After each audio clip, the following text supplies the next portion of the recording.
Good evening and welcome to this meeting of the Planning and Highways Committee. This meeting is being visually and audio recorded for publication on the Thatcham Town Council YouTube channel. So, with that, move on to the agenda. Firstly, apologies for absence. Town Clerk. Apologies received from Councillor Keith Gibbons. Thank you. So, declarations of interest. Does anybody have any matter that they wish to declare? No, thank you. So minutes. Take and read as confirmed as accurate. The minutes of the meeting are last meeting held on the 26th of April. So proposed, Chairman. Thank you. I have a seconder. Thank you, Councillor Lister. Those in favour? Thank you. That is unanimous. So, matters arising from the previous meeting. That's the Town Clerk. Anything else? I think probably we might have something from Iceni, but that can conveniently be covered in the next agenda item. So, we have. Let's slow it down. Hello. You've missed the approval of the minutes, so I don't think you're worried. So, you just want to pause now? Yeah, you ready to? Okay, so we move on to agenda item 5, a Iceni project consultant, limited consultant to West Berkshire Council. Consultant not in quotation marks, I see. Revise that. Anyway, so last meeting you'll recall that we responded to the questions that they asked in the online survey, which is now closed. And time being short, wasn't able to respond to the 2 baseline reports that they had published. In case you weren't aware, the version of the socio-economic report, which they had placed on the website and which we initially circulated, had corrupt formatting in the PDF version, and whether or not you could read the charts depended on which computer you were looking at them. That's now been corrected, and the version that was circulated with the agenda is, we hope, visible on all types of computer. But if you had problems, if you had the enthusiasm to read it and had problems, that was the reason for that. So we have agenda item. So 5A is my response, is it not? Yes. The other thing to say there is that by the time that Deputy Clerk circulated the agenda, I'd only managed to review one of the documents, and I've since circulated a Word document directly to members, which contains the response to both. So although the document circulated the information pack, is only half there, the document we're considering is the response to both parts. So first, perhaps we need to, before considering the response, we ought to look at or consider the documents themselves, and given them their length, but not their substance, I think we won't go through them page by page. So, does anybody have any observations or comments about the agenda? Obviously, I've made a number of detailed comments on points. I should say, in my response, I've focused on things that are relevant to Thatcham, either directly or indirectly. So where they've been making comments which are specific, for example, to Newbury, which don't have any indirect impact on Thatcham, I have not commented. So this is not a complete set of all of the things that I think ought to be amended, only the ones that it's relevant for the council to comment on.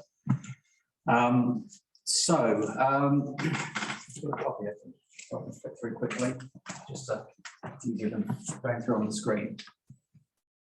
So what we're looking at, Chairman, is These are that's not the document. So that is the response. I think before we look at the response, we need to look at the 2 reports, themselves. Yeah, because this is just due to the way that the agenda items are numbered. So we have a baseline document which largely contains material which is either explicitly referenced as being extracted from other public sources, or in some cases I recognise it as coming from other sources.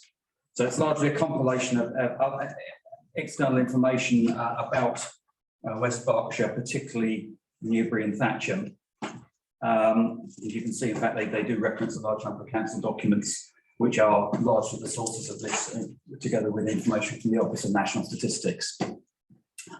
I don't think there's anything specific that I want to draw your attention to, because I think the points that we need to look at will be covered in my suggestion for the response. Does anyone have any comments on this report? Okay. Moving on to the socio-economic baseline and property market assessment.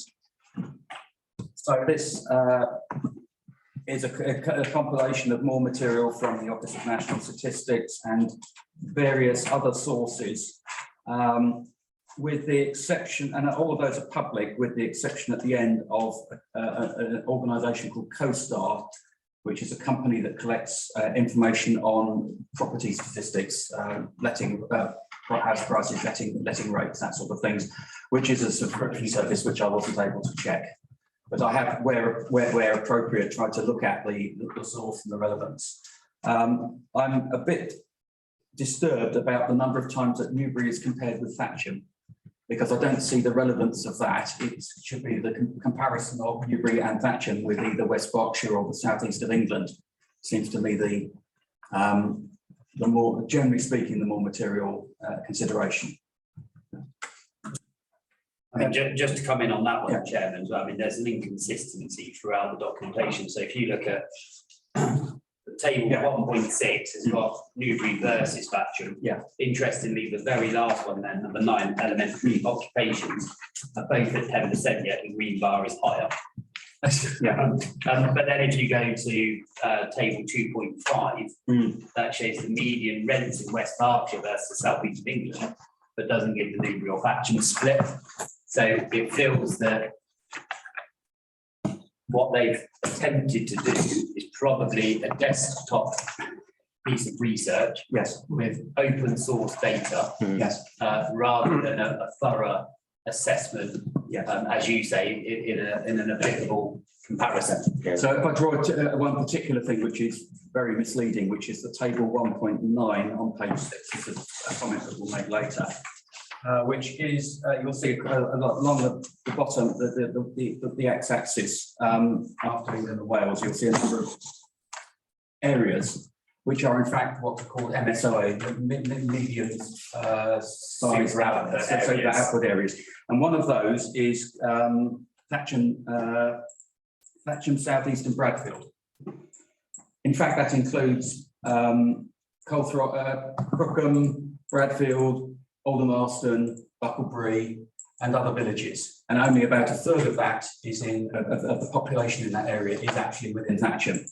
So the reason why the bar is high is because most of the people are not in Thatcham.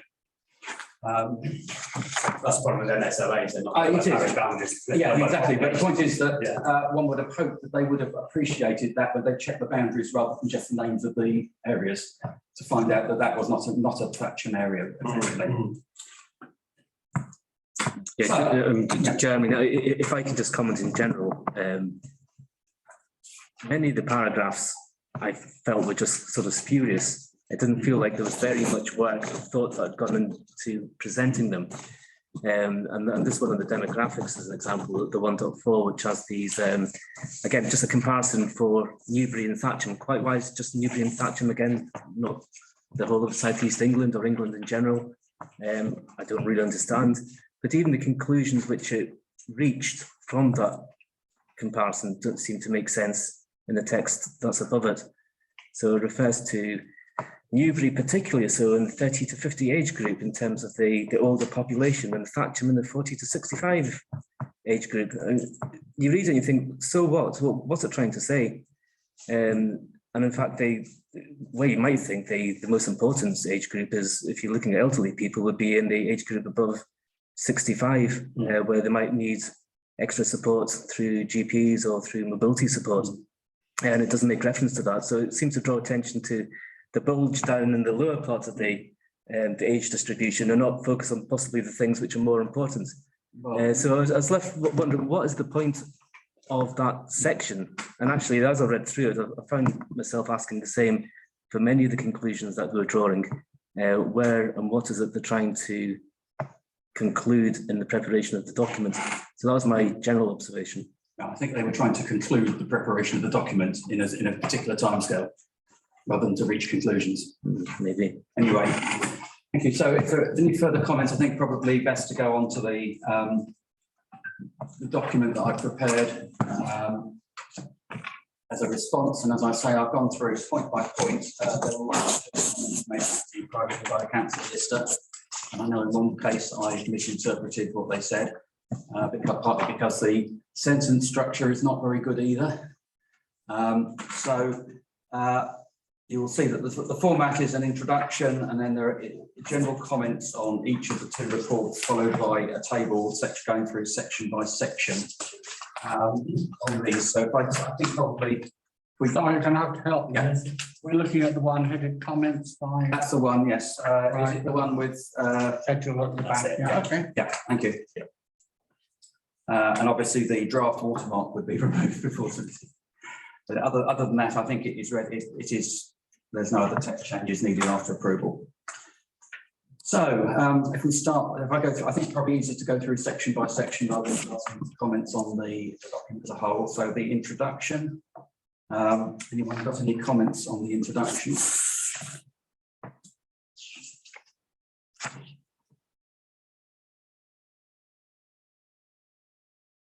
I said, well, one comment here is that it was that I found that my understanding of a baseline report is it's supposed to document the past and the present, and then the vision would address the future. But in fact, there are a number of places where text about the future has crept in, and it's not clear whether that's crept in because it's been cut and pasted from the documents that they've been using, or whether it is the opinion of Iceni. Anyway, but with that, that observation is already there. So moving on to the general comments on the baseline report. Yeah, I mean, you give a summary here of the, or you pull out from the report, Yeah. Its description of itself. And I mean, what's interesting, it says, and an initial client discussion. Now, okay, the client in this respect is West Berkshire Council, but given that Thatcham Town Council have consistently reached out to West Berkshire Council to be involved in this process, again, it would have been potentially helpful for Iceni to have come to us as well and almost treated us like a client, because actually it's our community that will end up with potentially their mistakes. And that's what it feels like at the moment. We're going to be left with their mistakes, not with a compelling vision based on sound and solid data. And indeed, we had to reach out to them. It's not clear to me whether they reached out in respect of the other big development at Sandalford. And I'm not even sure if they realise that Sandalford is in Greenham Parish rather than Newbury Parish. That's not apparent from what I've seen. So yes, but that is why I have done my best to try to give a positive engagement as far as is possible with Iceni. So that if the later stages of the work do not address issues with Thatcham, that is not due to our lack of involvement. No, quite. Thank you. Anyway, so moving on to the table, I don't know, Councillor. Sorry, I should have a longer arm, Yeah. Chairman. Page 1, then, general comments on the baseline report, and there's the quote. It says, along with qualitative and quantitative data analysis. I think quantitative is misspelt. I think that's okay, but I didn't go through I didn't comment on the proofreading, which is poor. Proofreading is not very good. Yeah, so you're saying is it my typing or their typing? Qualitative and quantitative, I think there's a Qualitative. specified T. Quantitative. I think that's okay. Anyway, I think that's okay. Anyway, if the thing most that we've got to worry about in our response is the spelling of quantitative, then I think we're probably fine. Yeah, I've been on a quiz team with Richard, so I'll go with him. Afterwards. Yeah. Okay. Yeah. Okay. Spelling is not. Okay. Yeah.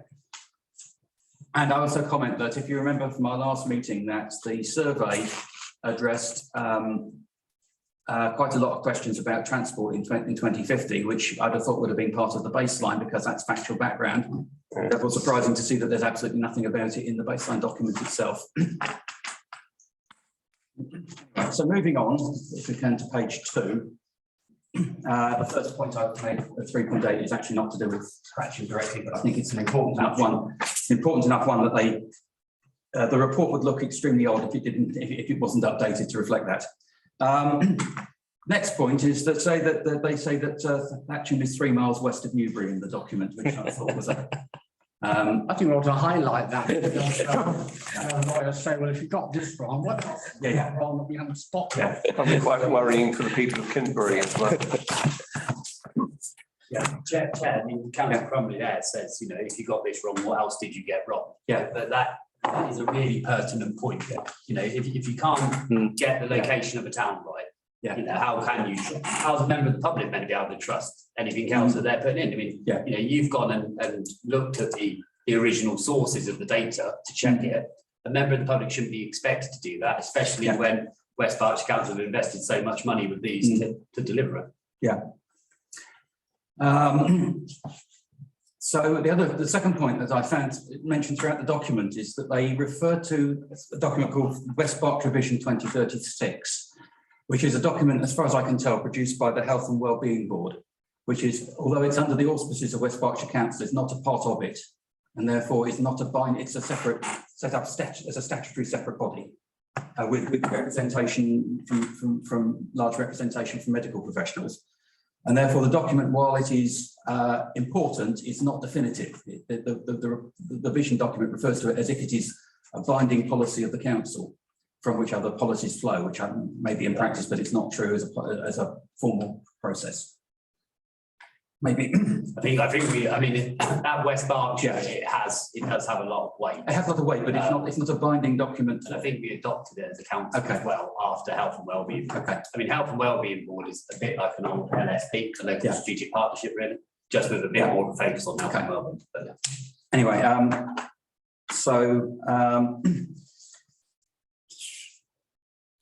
just looking through if there's anything which is needs particular comment. If I'm sort of going, I've got to about the end of section 4, paragraphs number 4 up to 4.16. I don't think there's anything I need to draw your particular attention to unless you wish to raise a comment on those. An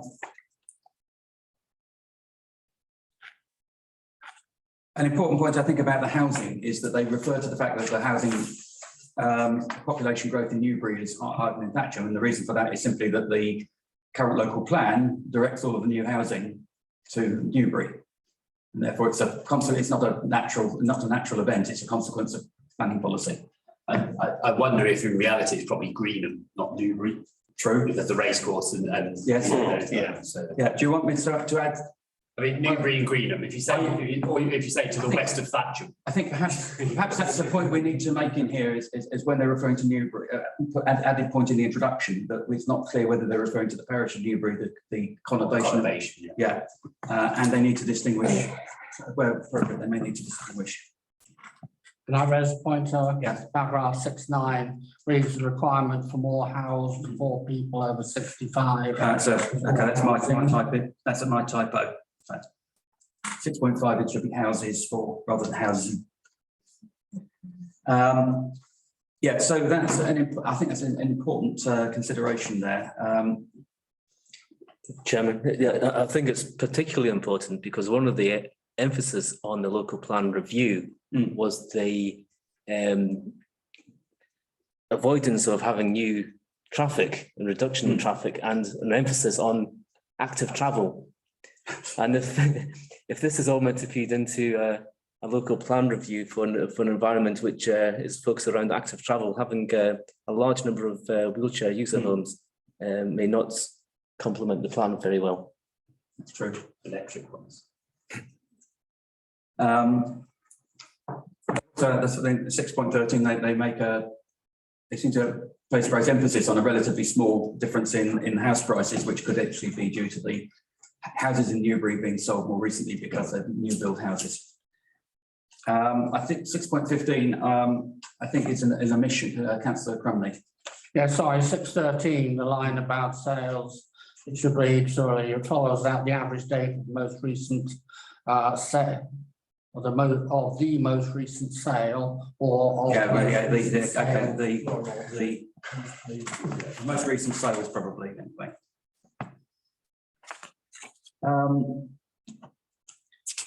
6.15, Chair, I just declare an interest that I work for a housing association, and Okay. we're advocating housing associations in our response. Thank you. But I think it is true, the document sort of treats social housing as an afterthought. There's a lot of discussion about sale prices, perhaps because the data is more readily available. I'd agree, I just, yeah. Yeah, thank you. For me to say it when I'm working in the Yeah. Okay.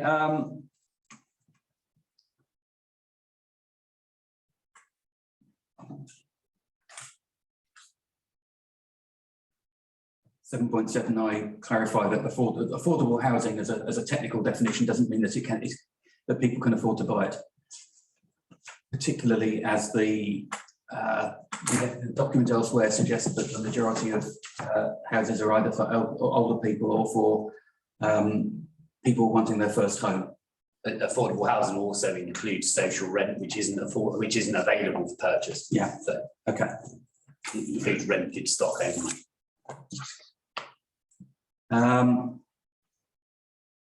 Yeah, so 7.11 refers to that's the report. The other report will come back to that.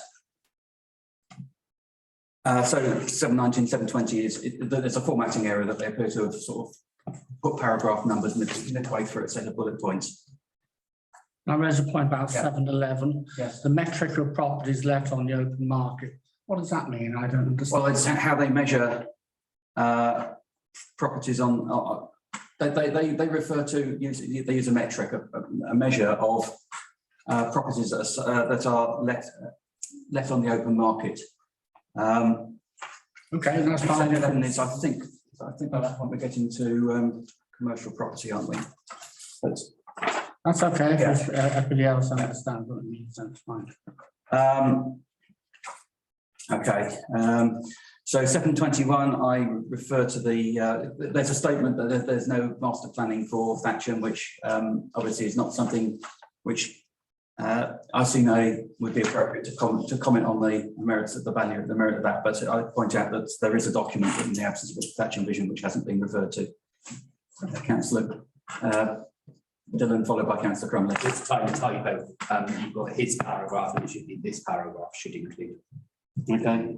First line's penultimate word. Which 7.21, yeah. Which paragraph we're going to? 7.21. 7.21, penultimate line. Okay, thank you. Penultimate word Thank on the first. That's what I was going to say. Okay, thank you. Chairman, I think I might have mentioned this in the previous meeting, but maybe it should come out here as well. Given that there hasn't been any master planning, we do have the Thatcham vision, and we also, if you recall, as the town council, we collected our community and residents' opinions about the draft local plan review when we submitted our consultation regulation 18 response. So at the end of our Thatcham response, town council response, there is the conclusions from our survey. So that's actually the most recent survey data, which would be a useful starting point for Iceni to be aware of. Right. So I would suggest that that's included as well as part of the baseline. Thank you.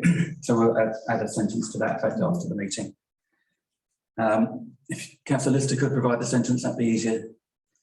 Okay. Thank you. So they then refer to the document. So I'm on 8.2. Yes, I'm 8.2. So that here they refer to the Turley report for the distribution of, or the types of shop in the centre of Thatcham. Seems rather dated information, and given that they said that they were going to do what was the wording they used?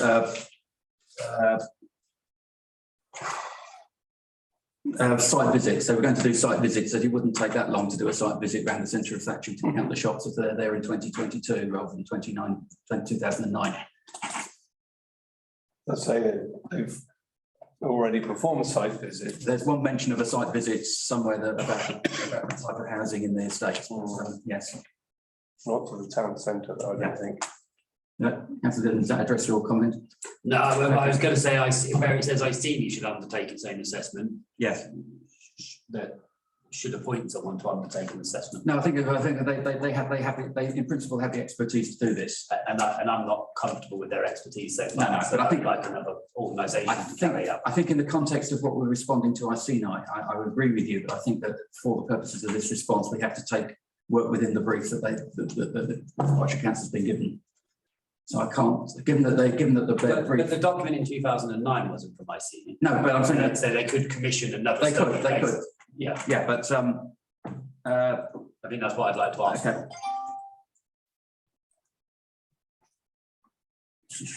Should commission an assessment. That'd be fine.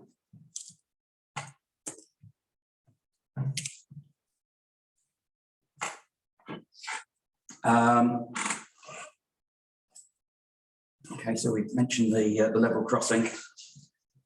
Under 9, Yeah. should it be a lack of a bridge at any location in Thatcham is a cause? What's on that route? Just I know it's on that particular route at the moment, but the bridge is a solution. The bridge doesn't have to be at that point. I think, as I say, the point is it's a bridge between Thatcham and the A339.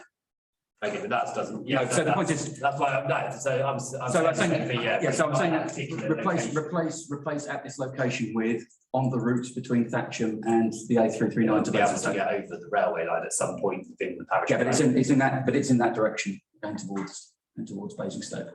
Or going on the A339 south. Yeah, but it could be in Colfrop, for But example. I'm saying that it's on that route from Thatcham towards, on the A339 towards Basingstoke is what was the route that we're talking about here.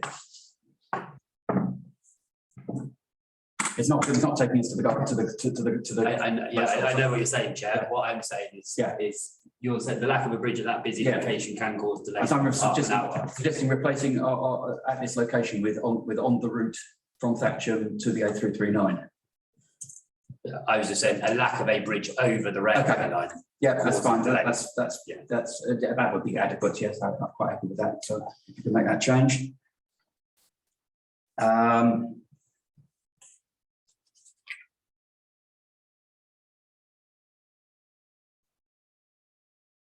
9.5 sums it pretty much up though, Chairman, doesn't it? Yeah. West Berkshire recognises there's already a deficit of infrastructure and facilities that needs to be addressed before any further growth. Critical issue which must be addressed in the 30-year vision and should be mentioned in the baseline report. Absolutely clear in the baseline report should list out what our current infrastructure is. So in fact, should we be stronger than this and say rather just that the deficit should be mentioned, but the deficit should be mentioned and itemised? Yeah, absolutely. Because we talk about it and our residents talk about lack of infrastructure. Yes. But actually it means roads, it means doctors, it means libraries. And I think it would be quite powerful for the public to understand that actually it's a GP surgery for 2,000 patients or it's 5,000 patient GP surgery. So another type of, misunderstanding, they refer to West Berkshire as a borough, not a district. The other point, getting on to the main point at 12.12, they've obviously copied this paragraph from a local history document because it refers to the street names 100 years ago rather than the current ones. It's unbelievable. That was when we used to be to the west of Newbury. The Okay. 12.12. I introduced the term strategic gap, so that hopefully that can be used throughout. The LC whip. 12.24. I didn't understand it at all. Rather than waiting for someone to explain it to me. When designing for growth in West Berkshire, managing the interface between urbanisation and nature is obviously critical, particularly where natural features cross the urban ones, such as at Newbury Leisure Park Centre and the Nature Discovery Centre. Yeah, I think think your faces confirm that my lack of understanding is shared. Thank you.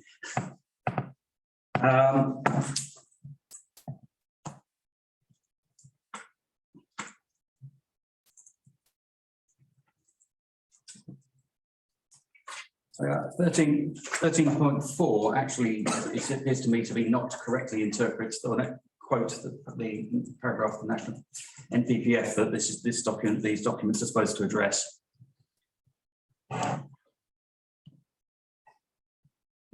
Because according to the National NPPF, the vision, the policy should be set within the vision, not the vision should justify the policies.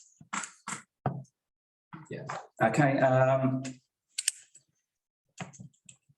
So 13.9 that refers to the congestion, and also they refer to active travel without referring to the distance, and therefore which means of active travel would be appropriate, which because they distinguish. So thank you. Before we move on, any comments, further comments about the document as a whole based on the those points that I've made, or any further points? 3.10 in their document says the diversity in local offering rather than diversify the local offering. Oh yeah, okay. I say that if I'd given a proofreading, it would have been a much tougher table. Yeah. Yeah. Chairman, there was just one other comment which I think I mentioned earlier, which we might want to consider. Given that the National Planning Policy Framework requires a vision for at least 30 years.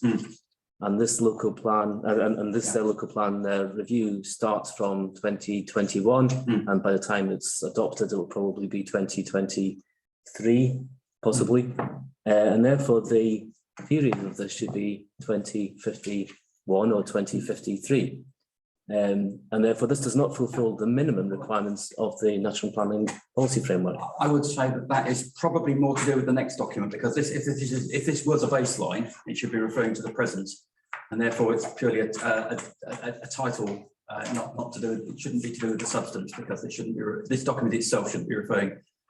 Okay, maybe we can come on to that. I think the point is that when we're not, it's the next stage. I mean, not the socio-economic report, but when they produce that, then that is the appropriate time to say that their evidence base has not, or their analysis has not gone forward 30 years. I think I'm assuming this document is not itself a forward-looking document.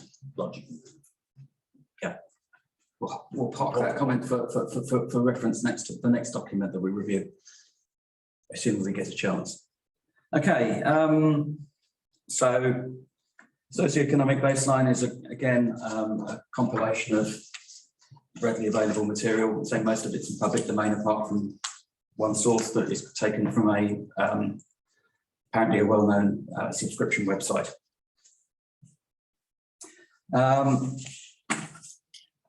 We get to table paragraph 1.4, which was the colourful chart of population distribution. I had a discussion offline with Councillor Lister as to whether we could understand it. He thinks he can, I think I can't. He also thinks that, in fact, the conclusions that are drawn from it are not consistent with the diagram. Yeah. Would you like to explain? Well, yeah, there was some confusion here because different versions of the document have different colours and different presentations. And indeed, the version on the web is still not the same version as the version we're looking at here. Just to note that the version on the web is still dated April, and this is the March version. But nevertheless, I think are we making that point in our submission that they are consulting on two variations of the same document? That's important. Yeah. Because how can we don't You put it in the introduction. Yeah, introduction. Yeah. yeah, that is an important point. Just to bring that. In fact, it's to do with the. It's only the second report, so it goes into the introduction to this. And in fact, neither of them, they both have the date February on the cover sheet, even though they were produced in March and April. Yeah, I don't know if it's appropriate, but I mean, as a general point, I know that my employer, who happens to be probably one of the largest, if not the largest in West Berkshire, would not be able to access the survey at that site because of the way the site is configured. So the survey is now no longer available. The survey is no longer available, but they did consult, was supposedly going to consult with this company. And so I do wonder how many companies are able to respond to it, or were able to respond to it. Good point. Yeah, if we're looking at this, I mean, the way that So scroll, are you happy looking at paragraph 1.4 on your paper copies? Or on your screen rather than, you want to swap to, there it is. at least I thought I understood it before. Yeah, so it's not very helpful the way they. Which way around was it now? You got female, female, male, male. Yeah, so on the left-hand side of this demographic chart, you've got male, Thatcham male compared to Newbury male, which are the two sort of light green and dark green. So this is the male profile and this is the female profile. Yeah. And where you've got a dark green and a very light yellowish colour exceeds that pale green, that's where the higher of the two is evident. So for example, in the dark green, you can see there that Newbury dominates in this small area, and also it dominates in some of these upper areas. And then on the other side, you've got the female side. But it's just a comparison between Newbury and Thatcham. Yeah. And it'll be skewed with all sorts of things, like where care homes are, or so I don't quite know what it's trying to say. And I think in the text at the top, it's not actually consistent anyway with the key messages from that I took away from the image. No, it's very hard to draw any conclusions from that. So we probably want to say that, add a sentence there to say that the conclusions that they draw don't appear to be consistent with the diagram as we understand it. Yeah, I mean, it starts by saying both areas are home to an older population than the UK's average, but then the image has nothing to do with the UK. It's just to do with a comparison between Newbury and Thatcham. That's right. Yeah. So it doesn't helpfully follow. Yeah. It also says, note on the graph, the clarity male population by age is on the left-hand side. So you assume it's also referring to the woman's age. I think the words for clarity are generally consistent with the diagram as a whole. Anyway, so if we move on, I think we've probably captured what we need to there. They confuse employment with employment age, where they appear to be talking about people who are economically active, and that's not only partially related to age, it's not related to retirement. The rate of being economically active as a function of time, but being economically active is only partly related to it. We're in a section of, it refers to within employment age. The text refers to within employment age, and it refers to economic activity. The chart refers to economic activity, and they're not directly related to each other. They are when they're comparing it though. Because whatever's in that 78.8 will also be what's in that. Yeah, but the point is that it depends how they use this later, that if they're referring to using this as a measure of, depends how they use it subsequently. So the comparison is correct, but if they use the data later, it might be incorrect. Maybe we should ask them what their definition of economic activity is within table 1.4. Well, it's the ONS data, that category, but I think it's, anyway. So I'm looking through for the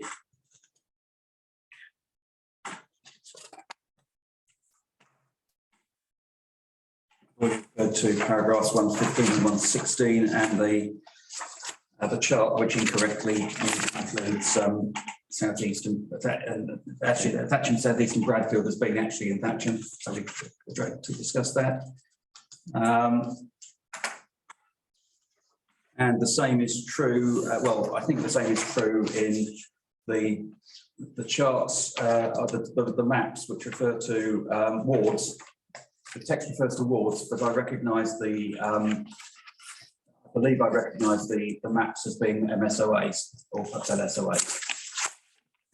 Other super areas. I think it's anyway, whichever it is. I'm not sure whether they're referring to whether the maps refer to wards. They don't appear to. The shapes don't appear to correspond to the wards.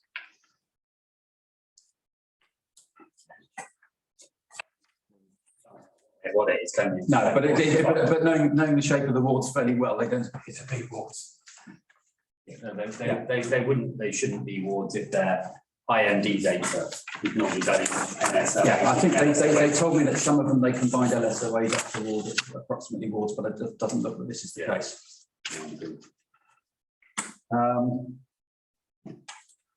Match. Okay, 128 is a sort of an aside about them interpreting.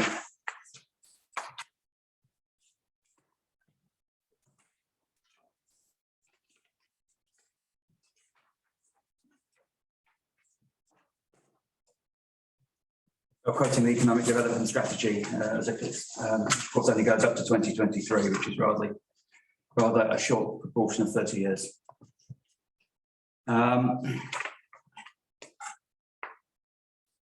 Okay, it's very interesting, moving on, if we went paragraph 132, particularly the table that follows it, which is very interesting when you compare the gross value added for manufacturing compared to where has it gone?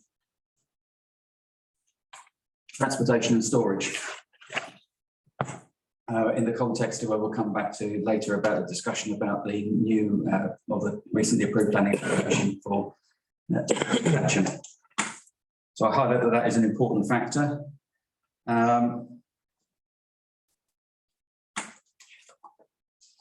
And that's also true for 1.32. So we're moving on to section 2 on housing, and they take data from a variety of sources, national sources, but they appear to, they haven't referenced three documents. In total, I think I referenced 3 documents here. You have, oh no, there's one on housing and 2 on industrial. So there's an updated document called Updated Housing Needs Evidence Final Report, which was produced by West Berkshire Council in 2020 by Iceni, which seems to be both relevant from the perspective of the housing needs in West Berkshire, and also a document which one would have hoped that Iceni would have known as they wrote it, but they apparently didn't. So I'll draw their attention to that. And then they incorrectly stated incorrectly interpreted the chart that they include. Sorry, Chair, just Yeah. before you go too far on, just to bring us back, that GVA table in 1.18. Yes. It says agriculture, forestry and fishing and mining and quarrying were removed as their relative GVA is insignificant compared to all other sectors. Yeah. But actually our agricultural GVA is always going to drop if we keep developing all our greenfields. Yeah. And actually we want a balanced economy here. Yeah. You know, so I think actually those GVA figures should be included because the vision might say you want to improve that particular GVA. And they've just decided to exclude it because it's a low figure. Well, I also note that it refers to tables 1, 2, 1, 3, and 4, which are nothing to do with it. So that footnote is completely superfluous. It may, in fact, be a footnote from the document from which it was copied, and they may be referring to tables in that document. I'll leave you to draft a comment. Anyway, the point is that we think that they shouldn't have been excluded, but the reference to the tables is clearly incorrect.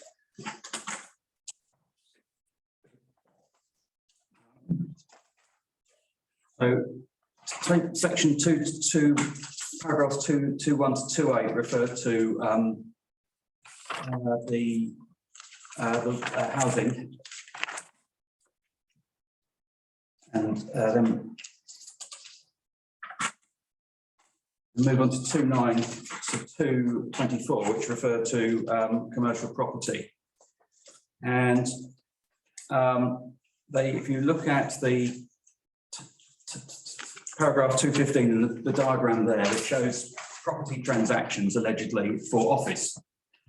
And it shows one of 304,040 square feet and one of 1,611 square feet. So the Bayer property is 126,000 square feet. And the Vodafone site in its entirety is currently being advertised as being 486,000 square feet. So I have been unable to identify what properties they may be.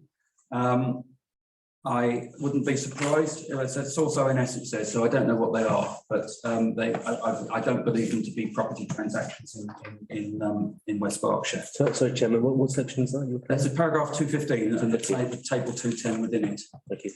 2018 might be for the sector that West Berkshire Council purchased. But that's only one site on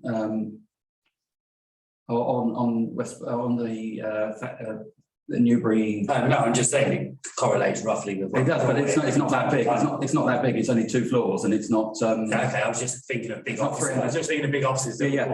In 2018, that's all. I'll have a look, but I'm pretty sure. Yeah.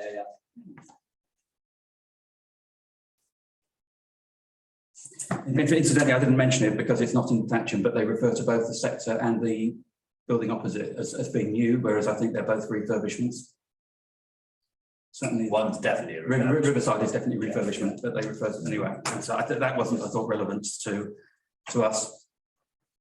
In fact, I quote on paragraph 215 that the other documents provided to West Berkshire Council say explicitly that the largest was 20,000 square feet in 2016, and the total in 2018 was 213,000, which is less than 216,000. So, and it says, I think it says source ONS, but I'm pretty sure that that's probably CoStar, and it's a cut and paste error, or they haven't reformatted the table. And I also point out that 224, where it's talking about comparing the size of industrial market deals and saying that Thatcham is a lot smaller than Newbury, that again, these appear to, in this case, exclude the 4 largest sites, which are together bigger than the total that was quoted. And I believe the reason for this is that properties like Harrods, Kuhn and Nagel are built specifically for a client, and therefore would never appear on open market rentals advertisements. And they may, in fact, in the case of Harrods, even be owned by them, as the Vodafone site is at present. So that brings us to the end of the 2 documents. We've got a number of comments that I hope that the deputy clerk has been writing down more.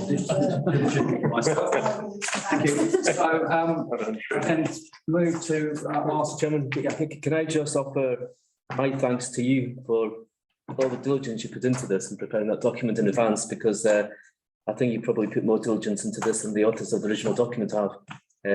So thank you for that. Thank you. Yeah. Thank you. So thank you.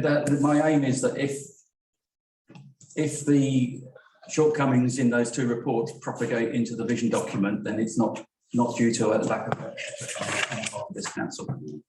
Thank you. So can I then ask if we can approve this document? Do we have a proposer to approve the response with the specific amendments? Thank you. Councillor Lister, and I think Councillor Lillicrott was a millisecond behind. So I think we should change the terminology. We have proposers and milliseconders because they're always so close. Thank you. And those in favour? Thank you. Thank you very much. Then move on to item 5B, Iceni projects community engagement. With our previous meeting, we discussed the principle of whether we wish to facilitate the engagement of Iceni projects with the Thatcham community, and the deputy clerk did check availability of meeting rooms for that purpose.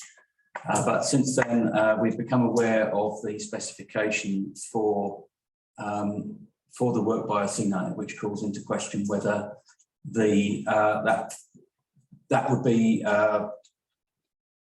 whether it be taken into account, and whether therefore whether it would be we would be acting in good faith by encouraging the residents to engage in that. Yeah. Councillor. So I've got a few words I'd like to say to this. I mean, I think I was one of the people who spoke up originally to propose that we do host a community meeting, because I think it's really valuable that both West Berkshire Council and Iceni meet our residents face to face. It'll be the first opportunity that they've had since the pandemic to do this, and to present this broader vision and outline of what it is they were proposing to do. So when I first spoke to this item, I was fully in favour of that, and I was hopeful that'd be done in an open and transparent and honest way, and make sure that the voices of our residents and community is heard.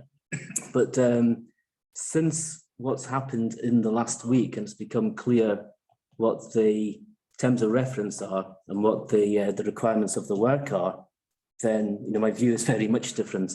And with your permission, Chair, if I can just quote the relevant sentence, which is on public record, was reported in the Penny Post earlier this week, who are quoting from a requirements document obtained under a Freedom of Information request. And if I quote from Penny Post, it includes this following, which I think is an extraordinary statement, because it states, West Berkshire Council has commissioned consultants at a cost of about £110,000, and that the vision that is produced must align with the wider vision already outlined in the emerging draft of the local plan review, and reflect and support the policy direction of the document. Now, what that means is that regardless of whatever feedback they get from our residents and our community, the outcome is already predetermined. Whatever outcome is recorded in the boxes where we've got the multiple choice questions, the response will be twisted to ensure they fulfill their requirements in terms of reference that aligns with this draft plan review. So just think about that. £110,000.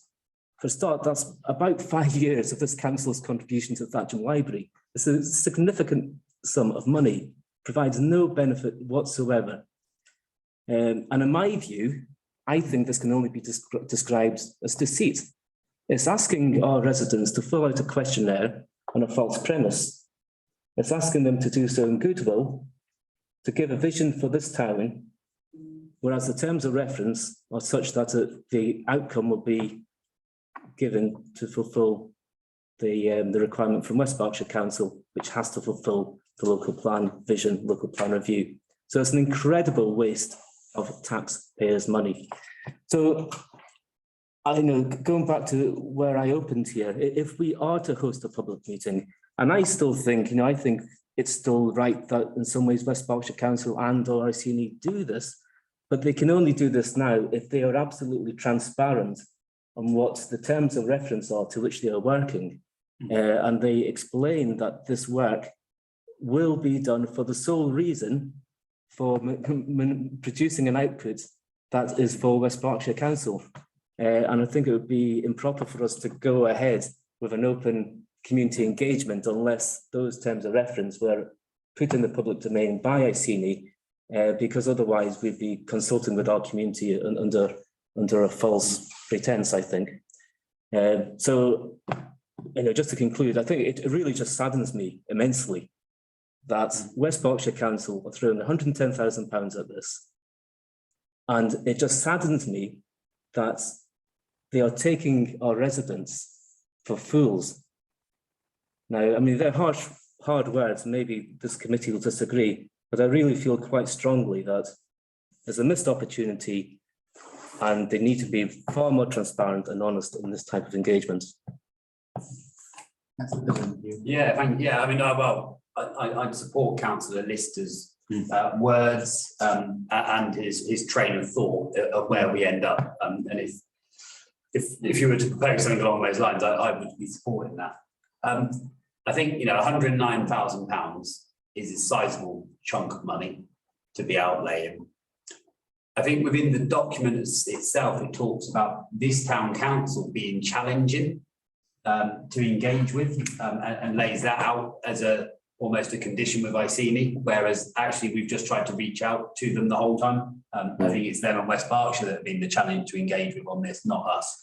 And actually what we're after, I believe, as a town council is a proper evidence-based submission of a local plan that clearly identifies housing coupled with proper infrastructure.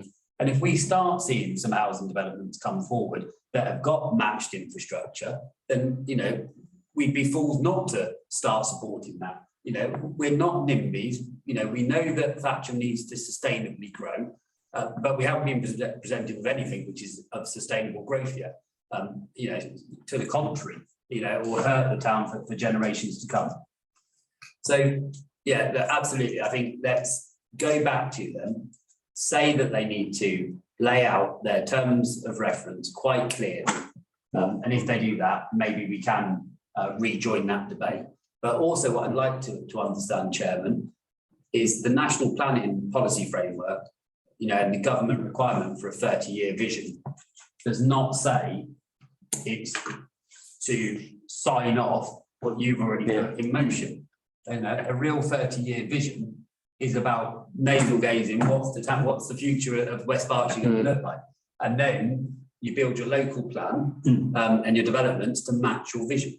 And clearly, West Berkshire Council are doing it the other way around, which would suggest it's a tick box exercise too. Yeah. So I'd like to.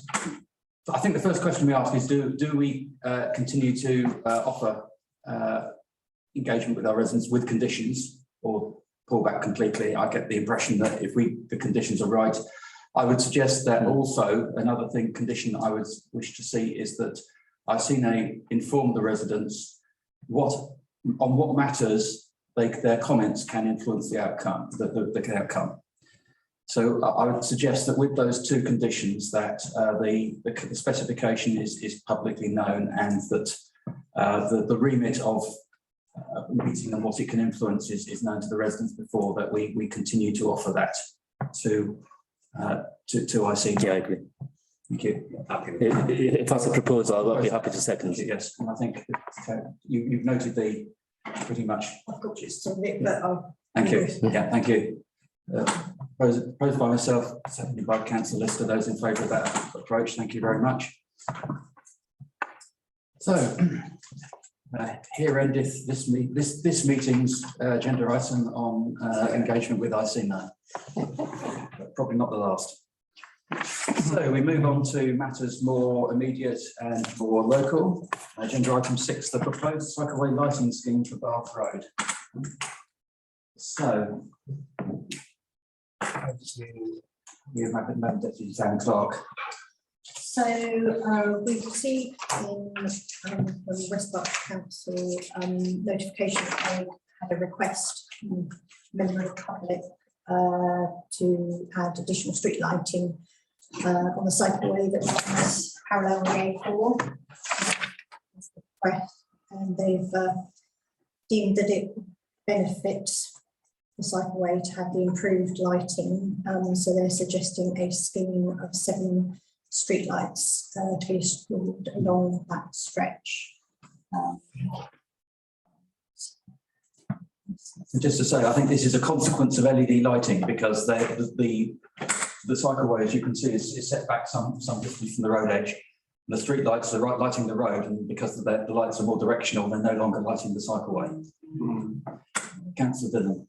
I've never agreed with this cycleway being in this particular point there. The pavement there with the flower bed is so wide, you could run the cycle lane through the middle of that flower bed, and then cyclists could safely ride along along that part of the A4. So that I would support more lighting if that's what users are saying there. I think with the direction it won't impact the houses opposite, and it is the A4 as well, in fairness. But I would also put a plea back into West Berkshire Council to pick that up and move it, so we don't have the bollards and the orcas, you know, through that part of the A4. Right.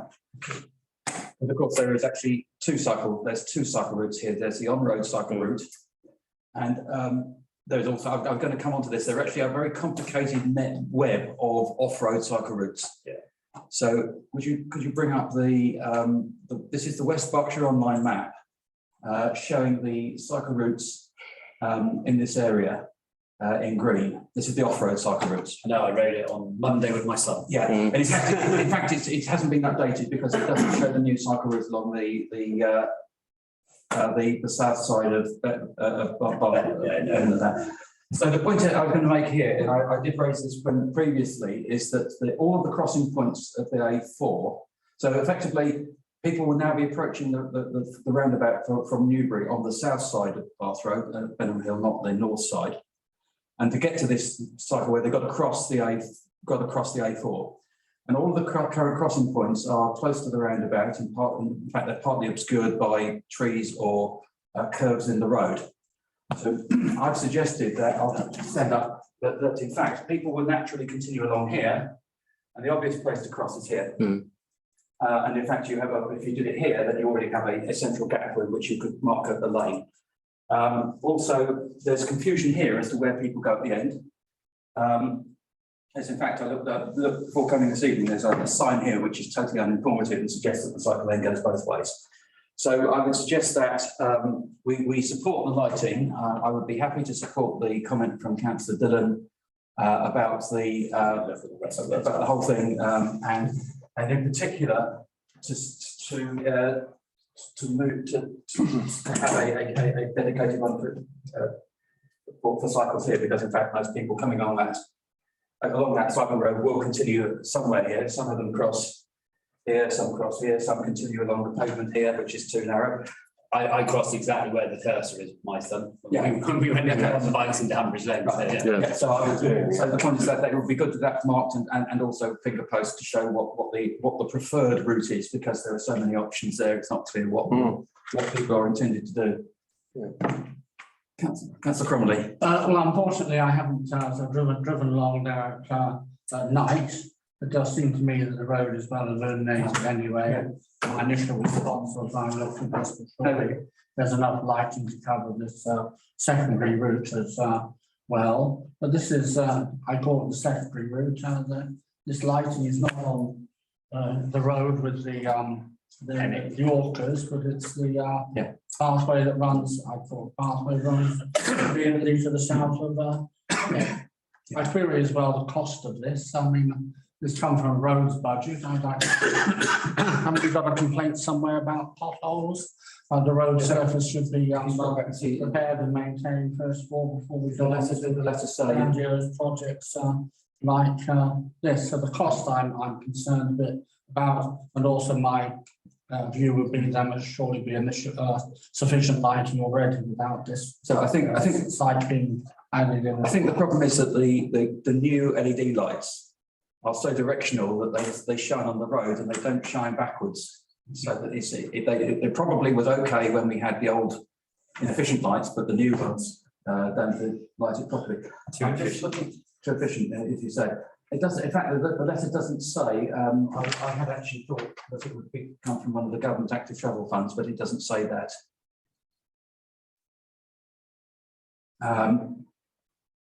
It says a capital scheme. I think that implies that it's actually West Berkshire budget, isn't it?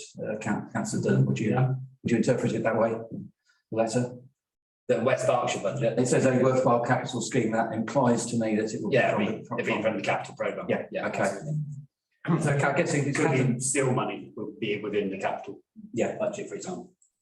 It says maintained thereafter by the council. Yeah. I presume I mean revenue that budget. West Berks council. Yeah. But Yes. Not us. Sometimes words change. They might think something different. So anyway, I'm against it. You're against it. So there's two questions in it about the principle and then the details. So if we take a vote, there's no point in agreeing the details if we're against the principle. So could I take a vote, please, on those in favour of the principle of the scheme, and then we'll discuss what other comments we wish to make about it. Councillor Lister, you're looking quizzical, is that? Yeah, no, I'm trying to, I cycle as Councillor Dillon does. Yeah. I'm trying to recall how dark it is. I think it does at winter time, that bit does get. Yeah, and also I'm thinking back to winter time, it's a while since I've done that. And because it's dark, you tend to go on the pavement where the light is. But it is dark, and it's also dark for pedestrians, if I think correctly. So there is and the other thing is along there, winter time, you get the runoff from the Hennick Field, and you get a large puddle that almost obstructs the pavement completely, actually, which is rubbish for cyclists and it's also rubbish for pedestrians. So I think the point that Councillor Dillon made regards, you've got this whole space. It's the one part of Thatcham where we've got enough room for a really good quality, safe cycle lane. And I think if the lighting is in conjunction with that proper cycle lane and it's taken off the road and it's actually separate from the pedestrians, then you can win on all counts. So. We had to go faster in your car, Richard. like- So Richard can go fast in his car. Cyclists are taken off the road. No, and you're separating. So, So I would support it in conjunction with a review of Right. the cycle lane itself. So I think what we're heading to is that we support improvements for cyclists along this section of the route. We are sceptical that this is the best way of achieving it, and we think that probably a dedicated off-road cycle lane would be better than paying for lights on this one. I thought we were going to vote on. I'm just trying to get where we are. So I think that with that in mind as to what we might say later, vote in favour, vote for the principle of the scheme of cycle improvements along this section of road. I'll put it that way. So I propose that. And is there a seconder for that? Councillor Lister. Those in favour of the principle of improvements, cycle lane improvements. Thank you. And those against. Thank you. So we'll proceed on that. That's along that. So we now need to agree the comments that we made. We're going to make with our support. So I think the first comment is that the one from Councillor Dillon, that before proceeding with this, they should consider whether it would be more appropriate to have a dedicated off-road cycle scheme for this area, this section of road completely. Yeah, if we could just strengthen it, which the town council strongly believe is a better option for Okay. cyclists. So that- Yeah, thank you. And then that there should also be improved, that they should consider the access points, the access routes at either end to be at the west end, and we suggest that there's a new crossing point aligned with the very end of that stub of Penham Hill. Yeah, and I probably needs a drawing which I can provide, but I think we've seen it on the screen, and also what the intended route is at the Hennick Lane junction as well. And for them to update their map. And for them to update their map, yes. And I think probably there needs to be some finger posts to show what the preferred routes are, rather than just this web of options, which leads some people to cross in unfortunate places. So if we agree with those 3 points, can we agree that as the response? I'll ask for a vote on the details which I'm proposing there. So do I have a seconder for those details? Thank you, Councillor Dillon. Those in favour of that detailed response, and I Councillor Dillon, yeah, thank you. And I guess that we'll have one against, yes. Thank you. So we'll proceed along that. So we move on to the exciting subject, well-reported subject of road naming. No, I'd forgotten to look at this. Which one did they reject? I don't know. I assume that this will come. Widmead House. Because Widmead Lane was a lane, well, Widmead House, it says rejected. Well, there's Okay. paper. Yeah.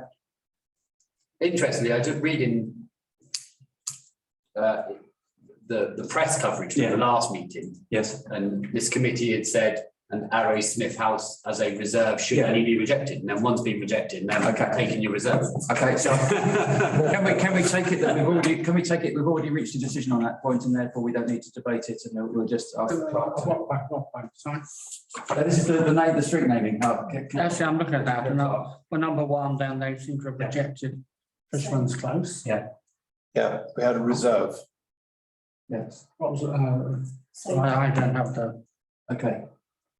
so Oh, well, I thought, okay, so we could take out the apostrophe. I thought okay, that might have been a mistake anyway, but. So there's the 4 houses need redoing as well, treated. So are they saying that there's also, is it rejected for a second reason as well? Yeah. Yeah. Thank you. So they've rejected the fisherman's theme. They've gone with accepted Bedell's Close, and they've accepted 3 of the Okay, all houses.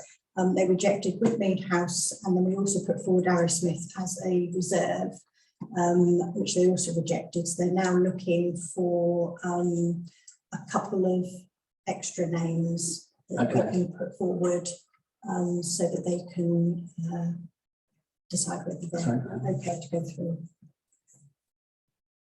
So we need a new road name and we need a new house. Name, So we go back to the document from the previous, do you have the document from the previous meeting? Oh, we do indeed. Is that the document from the previous meeting? Yeah. So, So, so we have, if you scroll down, I think there's additional possibilities. So we've got, I ignore the name that goes after it, it'll be something house here. So we've got Peak and Weimer there. Bonita Road as well, the channel. Oh, we do, don't we? Yes. No, we don't. I don't know. They seem to think, it's a bit unclear, but, Apologies. Didn't you say the first one? The road name has been. okay, so I think they're just referring to those two other examples where apostrophes have not been used. I think they're not saying it's rejected. So my understanding is that they rejected the fisherman's thing, possibly because you've got Fisherman's Lane and all that, Fisher's Close, Right. and so forth. So I think they've accepted Fisher's Close as the Okay. name for the road, Right. and then to go with the Okay. four houses. rather than the fish, Rather yeah, than going with the Oh, I fish, see. yeah. Yeah. Okay.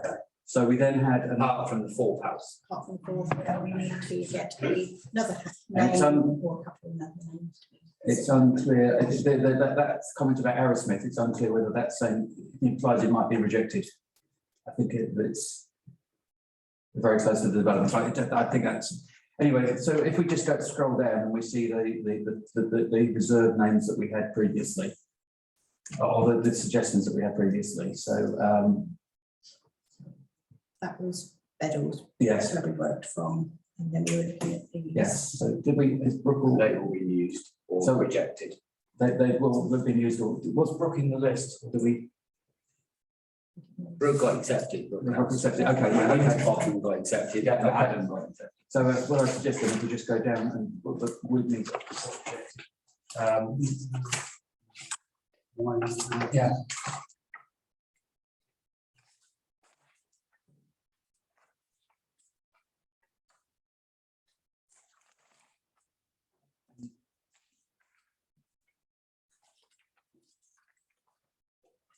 I got a couple of ideas. I came up, Okay. last time it wasn't popular then, but you never know, things might have changed. I suggested, use the name Captain Cuttle, who won the Derby in 1922, 100 years ago.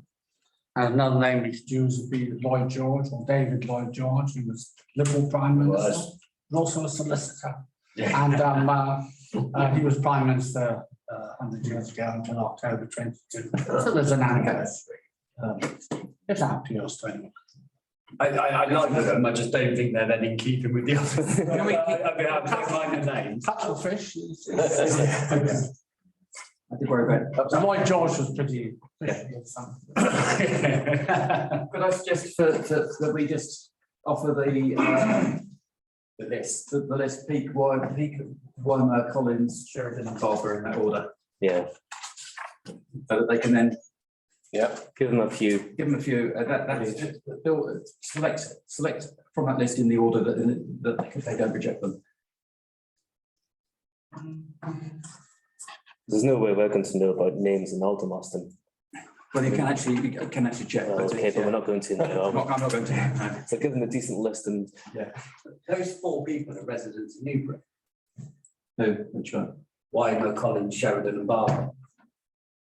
Oh, sorry, Collins is, sorry. Okay, so they're still alive, you're saying, so they can't be. No, they're residents of Newbury. Okay, So why would we have them in? okay, so, road names? Just because they came in to collect some flints. potentially. okay, so. We have just off a peak then and then. Peak and Weimer, I mean, he actually evacuated the site, didn't he? So. Okay, so if we say Peak and Weimer then. Pink and white, right. Thank you. let's go for it. No, I couldn't do that. Yeah. And when we were dealing with fish, Can't drive when we were dealing with suggesting fish, I would suggest pike would be inappropriate. Okay. So I think that concludes your attempt with Those ones. those ones. Yes, I think that's due to probably take a vote on that. Those Happy to. first and second those in favour, Councillor Dillon, thank you. That's unanimous. So proposed telecommunications upgrade at Piper's Lane. So this is a pre-application consultation, so this is not to approve or reject, but we can make comments on which the applicant will then take into account in making the application. Chairman, I don't know if I need to declare an interest here as a employed by a competing company. Not one of yours. Not one of mine. No. So, Maybe he's going to vote for it to be 4 foot lower. is there any more detail to that? That's just the sort of. So this was the letter we received in sent from West Berkshire Council to, sorry, it was sent to West Berkshire Council, they forwarded it on to us. It's proposed development and also upgrade of an existing mast.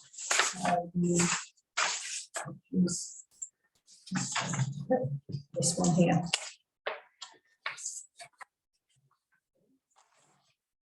I have no concerns, Chairman, given it's not near anywhere residential. Is it there? Is it mentioned? Okay. Yeah. There are cars parked behind. Yeah, it is that one. Yeah. Okay. Yeah. So the only comment that we made on the last one was to do with the colour, because they were proposing to put have it green, and we suggested grey, and that was accepted. But I agree if it's. I think in that position, it's not so important. No. Yeah, isn't follow that. Yeah. Okay. Probably saying then no comment. Well, there's nothing effectively. It's permitted development anyway. So there's very little that we can say. It's more of a courtesy, and the only comment that we made to the last one, which was in the telephone exchange building, which is much more prominent, was the colour, and this one doesn't appear to mention the colour. It's an industrial area there anyway, Chairman, with the substation and the. So Let's say how tall it is, because I'm looking. I might guess it will say 18. That's 17 metres top of antenna. It is, yeah. 17 metres, so 50. Giving up a metre of permitted development. So 57, if it's 17 metres, say 57 metres. The extra metre will be the massive limo they'll put on top. But Chair, I mean, Yeah. you know, if we have to have these masts in the town, you'd rather they be in the industrial areas and want to have good network coverage, don't we? So, Yeah, so the only comment we made on the last one was the colour, because it was in a prominent location. So I think there's not much that we can legally say. Yeah, I mean, I propose no objection, Chairman. Well, it's no comment because no. I don't know if you want to actually reply that we have no comments, but we have no comments.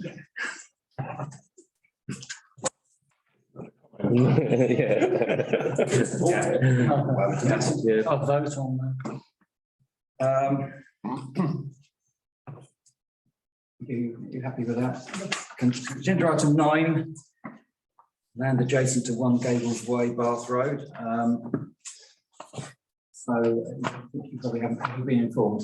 I've not officially been informed, but I've heard that. Yes, it was approved by 1 vote. The Thatcham Town Council was represented by councillors Jeffrey and the other water.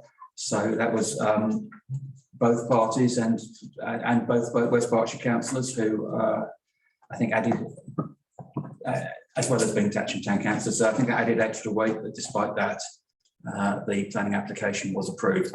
It is, of course, only for, technically speaking, only for access. So there is a possibility of, particularly if a policy was developed, of steering the way that the site is used. But I think the principle that the site will be used is now established. Councillor Dillon. Yeah, I mean, I don't want to rehash the debate that was had at Eastern Area Planning. I think Councillor Cotton spoke well on behalf of Thatcham as well. But I think there was a will from councillors to refuse it, but there was a concern that you might lose on appeal. And I think the only reason we would lose on appeal is we haven't got the right documentation in place at West Berkshire Council And actually, it's because they haven't got their ducks in a row in terms of economic strategy and land use that we're now being faced with all these additional road movements along the A4. So it's just from their incompetence that we didn't have the strength to be able to say no to it at Eastern area. So we had the two you've mentioned were there speaking against on behalf of the town council. Was there any district councillors, any separate district councillors who were there because they can object as well? So Jeremy was that. Well, there was a member was of the Councillor Bowick as ward member. Did he speak? Do you know? I didn't know. Sorry, He's not a ward member, actually. Graham Pascal, Graham. ward member. Yeah. And Graham abstained and gave away the I heard that chairmanship. story as well, yeah. And was there any objectors? Any I don't know. I didn't. because I could have gone, I was an objector, I didn't know. Well, you can only object if you submit. I think you can only speak as an objector if you submitted an objection in advance. Well, that could be organised. Yeah. I didn't know anything about it. So, Yeah, But I don't think. well, I had to be an objector. I think frankly, if two town and district councillors spoke eloquently and the ward member who wasn't predetermined but expressed strong views, that probably views of objectors wouldn't. And I think it was Midgham Parish Council also spoke. Because it's technically, it is in their ward. So I think probably the voices of people at the meeting was not the determining factor. No, quite, yeah. And I mean, Councillor Pask abstained, I think, because he couldn't bring himself to vote against it because of the losing on appeal, because the documentation, it wasn't right. So, yeah, I don't think. Did he speak against it or just in the room? I suppose you weren't there. No, I was watching it on YouTube. Right. Live on YouTube. It's live streamed. West Berkshire Council needs the live stream. Okay. I think we just have to note that decision with Brett. Then we move on to planning applications, of which we have 3 for this meeting. The 3. Oh yeah, you have numbers 1 to 3, but there are 2 number 1s. Okay. Sounds like a great. Okay, so we start off with windows and doors.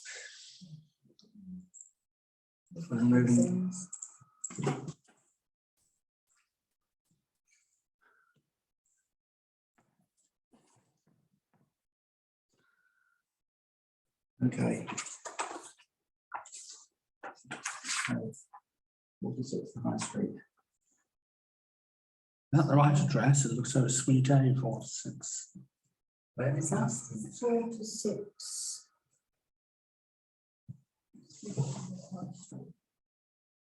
Where?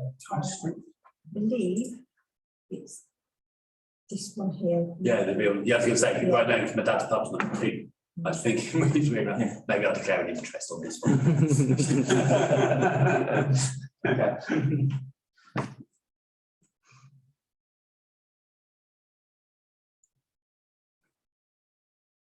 So we have previously seen applications for this. Yeah, we've previously seen the application for this, and I think rightly there was don't think they objected to it, but there was some comments made about the parking to the rear of the property, but it's obviously the change of use, I think it was approved, and they're now looking at replacing the windows. Replacing the windows. So this is the existing front and side elevation. It's proposed elevation, so I think they're keeping the existing openings and just replacing with, I think it's white UPVC, which I think is similar to what's existing there, and grey, dark grey exterior doors. And then to the rear of the property, you've got the 2 existing rear elevations, which again haven't really changed this extension. Anyone have any wish to make any comments? I've declared an interest now, so I can't. Well, okay, it appears to be in the overall scheme of changes, it's not major. I have no objections. I'm just wondering what the planning policy is for changing windows. Why does it even come to for planning application? Possibly because it's a conservation area, possibly because they're replacing, because it's a commercial building, and it's slightly changing the size of some of them. Also impacts on businesses that might produce noise slightly later at night, given that there's now more windows for that noise to travel through, which would impact probably on businesses' ability to trade. Anyone have any concerns? Can I propose, I'll propose from the chair that we make no objection to this one. Second. Okay, those in favour? Thank you. One abstention due to further interest, that's passed. I would vote against that. The amount of trouble housing conversions cause pubs on high streets, because the pub's been there 200 years, they won't be able to play its music anywhere near as loud now. Yeah, but the problem is that that's already, this is a change to, that's already been approved, that principle's already been approved, but they. Yeah, but you're adding extra windows onto the house now. Okay. So bigger openings as well, so you're making it harder now for the pub to be able to control its noise. Town centres are town centres, aren't they? They were predominantly, I mean, any town centre, you know, it's a bit like the greengrocers that was allowed to convert to a house right on the high street. Greens, Mrs. Green, wasn't it? Yeah. It was crazy kind of decision now. Okay. So, one B. And then 1B. Sorry, so this is, okay, so I guess we're primarily looking at the door or windows because is what brings it in the scope. So yes, they've got a single story rear extension, but they are doing a loft conversion to include dormer windows to the front and rear. So If it was only a single story extension, we would by default not consider it. So this is the existing elevations and floor plan. And then they are proposing to go into the loft with 3 dormer windows to the rear, and to the front we have this dormer with 2 Velux as well. And this is the floor plan. The loft conversion, which I think is a bedroom, dressing area, en suite. We're just Sorry. just go through the Sorry. information first. And then that's the ground floor extension we're talking about here. It's just, I would imagine, predominantly that we're looking at. So it's this property here on the corner.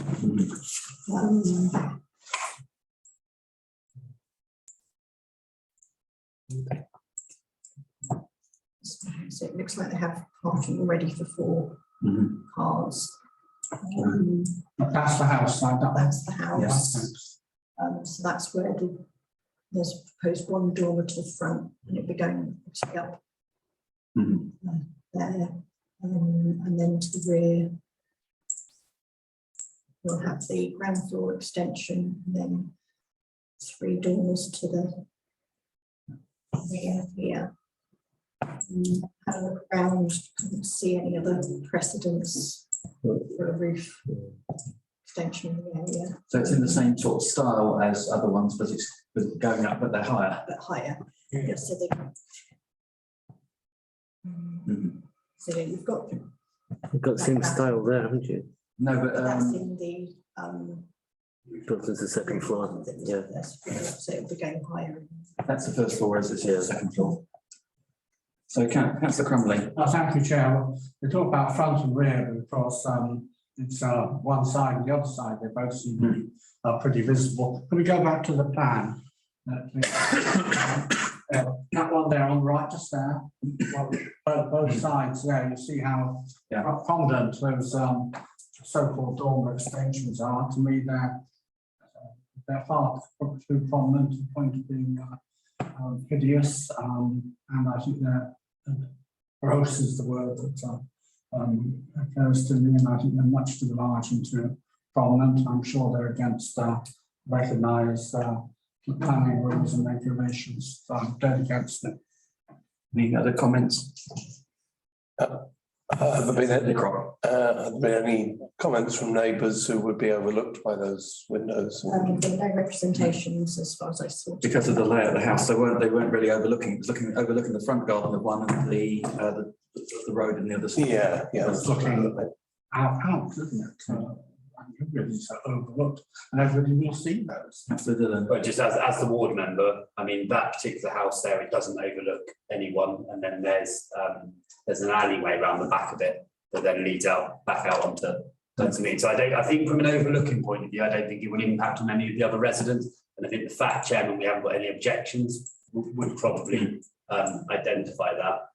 The worst you've got is that gable end there, is looking across to those windows at that gable end. Yeah. So then I think it comes down to just individual members' aesthetics of it, to be honest with you, rather than a concern about overlooking or impact, or subject to negative comments. Forgive me, I wasn't, it's not the overlooking, it's the visual impact of those quite hideous. So I propose we object. So we have a proposal for objection. Is there a seconder to object? Come on, lads. See nobody seconding that. So I will therefore propose from the floor that we make no objection. Yeah, I'd second that. And there are those who support no objection. Thank you. And one against, I guess. Do we still do subject to? Used to chuck that phrase. Subject to no objection by No neighbours. negative comments from the neighbours. Because obviously their negative comments can still go in Yeah. to eastern area. Yeah. Okay. This one we've reached Eastern area planning. No problem. Well, Okay, so the third one is upgrading a overhead power line from 2 wires to 3 wires. In the park. Okay. Gotta fight this. Oh dear. I wouldn't know about where is it? That's the question. So it's So I had a little trouble finding it to start with, but I think. The 3-phase supply got these 4 wires. yeah. A ground wire as well. Well, yeah, that's true. Here. Yeah. And then across that. Right. Do we need to see any more? Are you upgrading from 2 to 3 wires? Suppose no comment, Chair. Both no comment. The only comment I have is I thought 3-phase supply's got a ground. No, wire as well. not on the high voltage. It's only- They balance the currents, and then the transformer sorted out. I think. But yeah, the high current. Okay, voltage. no comment. Yeah, really nice. Or it might, yeah. Or it might actually say 3 wire. It might actually mean 3 wire plus a small. Anyway, Yeah, I think it that's does. outside the remit of the highway. Okay, so moving on to last one. That one was no. No objection. All in favour? Those in favour, so those in favour, yes, thank you.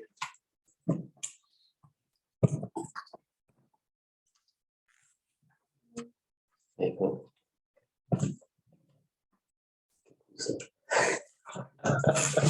Private house with a hydrotherapy pool. Sounds very grand.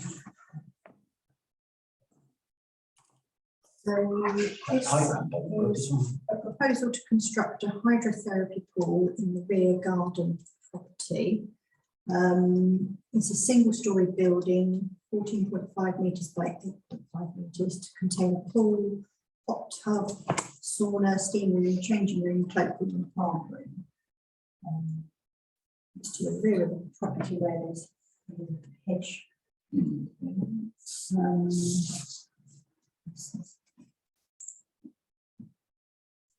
It's a bit faint.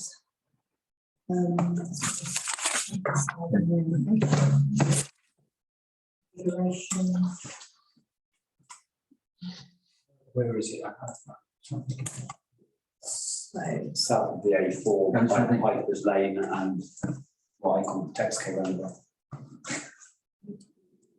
it's this property here. Okay, It's where you, yeah, okay. yeah. And Big plot, isn't it? Big plot of yeah, land. so we're looking to fit into the back here, also on the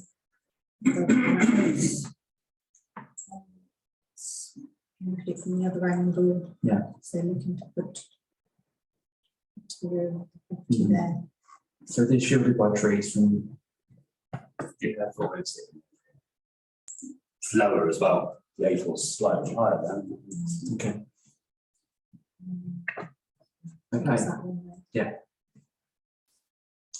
So any comments?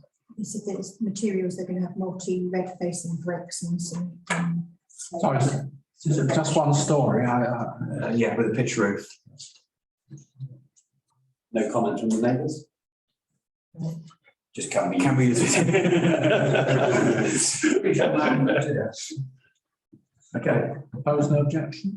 Proposal for no objection is second there, councillor, and those in favour of no objection, thank you. Don't object. One. Okay. Mr. Chair, I know under the other ones that aren't considered. Yes. But garage conversions, Hmm. do we consider them if they result in loss of parking? We don't, but I would think that that would probably be an automatic reject at West Berkshire level, wouldn't it? No, not necessarily. Okay. No. I just think it might be worth considering them if they impact on on-street parking Right. provision, you know, like on the Wyman's estate. Yeah. We've got double driveways and so we don't use the garages, but Mhm. so we can convert them easily. They don't need to, but I think, yeah, if it's a freestanding one, then you're gonna make on-street parking worse. The committee will probably want to have a view of it. Yeah. Okay.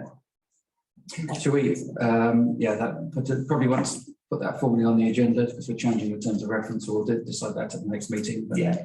Yeah. But I think formally speaking, we ought to have an agenda item to make that decision. And, Chair, Yeah. you mentioned recently that single garages weren't regarded as contributing to parking. No, but if you convert them into a room, then you increase the space and therefore you should be increasing the parking of the, on the property, I think. is the point. Right, that's right. Yeah. So, thank you. Thank you. Okay. You'll see there that in fact, one of the ones we're not considering is a bit of an oddball, which is a minor modification to one of the attenuation ponds. The first one on the list. But it's only, I think it was ecological studies and things of that nature. I think it was very, It was, the new site notice to amend descriptions, changing the red line to Yeah. include spoil. yeah, it was details of the attenuation pond. It was nothing material, apart from the spoil, which was material. My eyes are so bad that I thought that was basin mirror amendments. It was something in the bathroom. Okay, any planning matters since the publication of the agenda? Agenda item 11. Okay. Agenda item 12, the road closures at Piper's Way. Yes, so we've been advised that there'll be road closures on Piper's Lane between 6 o'clock and 6 o'clock on the 21st of May. Hmm. And there's the details. Yeah. of it. Noted. So this is, well, just to explain, this is closing, this is the access road to the station. I know. Yeah, the 21st of May is Saturday night through to Sunday morning, when it's least problematic. And we have had an exchange of emails with the officer that they will allow people into the car park to pick up and drop off if needed. Now, my concern is the second of these, which is a Friday night through to Saturday morning, the 1st, 2nd of July, which is still provisional. And if they were to start at 6 o'clock on Friday night, then that would clash with the rush hour, both of the cars across Old Station Road and commuters returning. 6 o'clock on a Friday. Well, It's not rush hour. it is possibly for commuters because they'd be leaving at 4. It does seem to be an earlier start than they Not normally. Friday. Anyway, the point is that we communicated with them saying, please consider the time if it's on a Friday night. I think it's still pretty busy at that time, certainly busier than it is on a Saturday night. And perhaps we need to go back and remind them. I also, by the way, as I was at the station, got the contact email address for people who manage the station and notified them of these closures so that they didn't appear to be aware of them. So they can then take what action they need to inform passengers. Okay. We need to, well, we'll see the get advance notice of the 1st of July. Just wondering if they want to ask them to move it later. But you think it's okay at 6 o'clock on Friday? Yeah, well, I mean, I got the train to Reading, to London a couple of Fridays ago, Yeah. and we caught the 3 o'clock train. Mm. And I had no problem, and I parked my car at the station, left it there overnight, and picked it up on Saturday. And I parked in the little train station on this side of the barrier, not the big one, and there was loads of space and stuff. Okay. Yeah, I just think with the changes that working made, Yeah, okay. on a Friday, people tend to get Okay. away with it. Yeah. Okay. So we will note that one. Do we need to vote on that one? I'll just note it. Probably just note that. Yeah. Okay. So moving on to item B. So yes, this was, we've received notification from a resident that they've contacted West Berkshire concerning road surface on. I haven't actually put that up. Notification from contact West Berkshire concerning road surface along Station Road. The resident advised the West Berkshire Council that they're a regular traveller, both by car and bicycle along Station Road. After 24 months, the road surface has deteriorated considerably with uneven stretches, potholes, poor repairs, general surface deterioration, inadequate white lining and breaking down of several of the traffic calming measures. The surfaces at roundabouts adjacent to the Checkers Public House and at Stony Lane and Station Road Junction are particularly bad. Are there any short next 12 months to medium 24-36 months plans to resurface the entire length of Station Road? And they copied Thatcham Town Council in for completeness. So this was just to advise you that this has been drawn to West Berkshire Council's attention. Okay, so then is there anything that we need to do at this time? Any council think we need to do at this time? I recall that we have in the past been asked for our views on priorities for road maintenance work, so we can note that this is one that we should raise if we are asked for priorities. Councillor Lithercroft. Yeah, thank you, Chair. Yeah, I mean, I've kind of noticed similar things with the Moors Road as well in recent times. That is deteriorating too. And of course, that route along the Moors Road and down Station Road carries a disproportionate amount of traffic. I mean, what is the current process for identifying, what the priorities for those particularly busy roads? And, as you say, we have been consulted on occasions, but not generally. So West Berkshire Council have a highways improvement plan, and that will list the roads within the next 3 years that are going to have either some touching up done to them or a full scrape off and a relay. I mean, equally, Sagecroft Road, I know I live on that road, but Sagecroft Road is crumbling away. It's on a major bus route, and with cars parking, the problem is the car doesn't use the road as it's designed to be used. The car now drives in the middle, so you find it's the middle of a road that will often break up now because that's where the tyres running over all the time, rather than in the lane. So yeah, there are a number of roads. I mean, I think that West Berkshire Council is statutory or are a consultee, aren't they, on the highway improvement programme? We get that. Yeah, and so at that point, you want to, I think, you put in your top priority roads in there for obviously the next year's funding, and hope they get done at least in the 3-year cycle. Right, okay, thank you.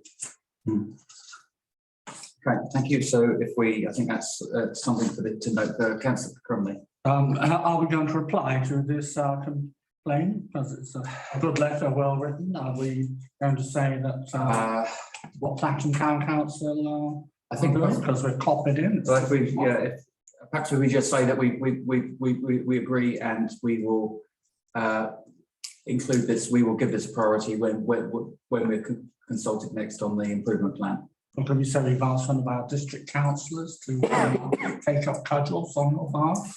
Yeah, Steve Ardall Water support.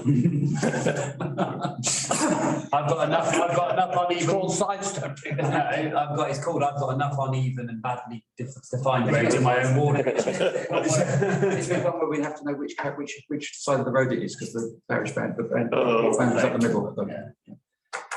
Why don't we copy Steve AW in on? I think probably for the moment, we'll just, I think there's in fact, the West Berkshire's already been informed. Did he? No. Yeah. Okay, if they have some other representations. All right, Thank you. Decision notices.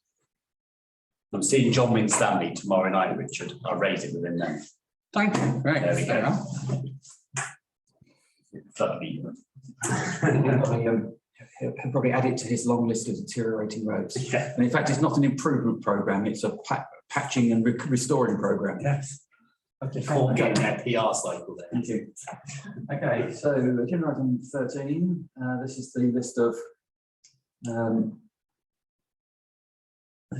decisions. So Since we made we've reviewed the planning applications, these are our responses. The top one objected to. wasn't that to do with parking? It was to do with parking. And I think that there was an amendment, wasn't there, so that which addressed that point. Yeah. Yeah. So a two-road walk, then it looks as though the decision was, oh, we don't need planning permission. No, if you see past HE, I think is a application to ask if planning permission is required. The suffix gives the type of indicates the type of application. Yeah. Generally speaking, there's no point in us commenting we're notified of a request for opinion on whether a planning application is required, but we don't have any influence in that. Take noted, Chairman. Yeah, thank you. Those second for those noting, thank you, and those in favour of noting it, thank you. So moving on to the last final item on the agenda, reports from council, town council appointees, and I'd like to force to Mark to tell us the progress on if there's been any progress on the two flood management bodies.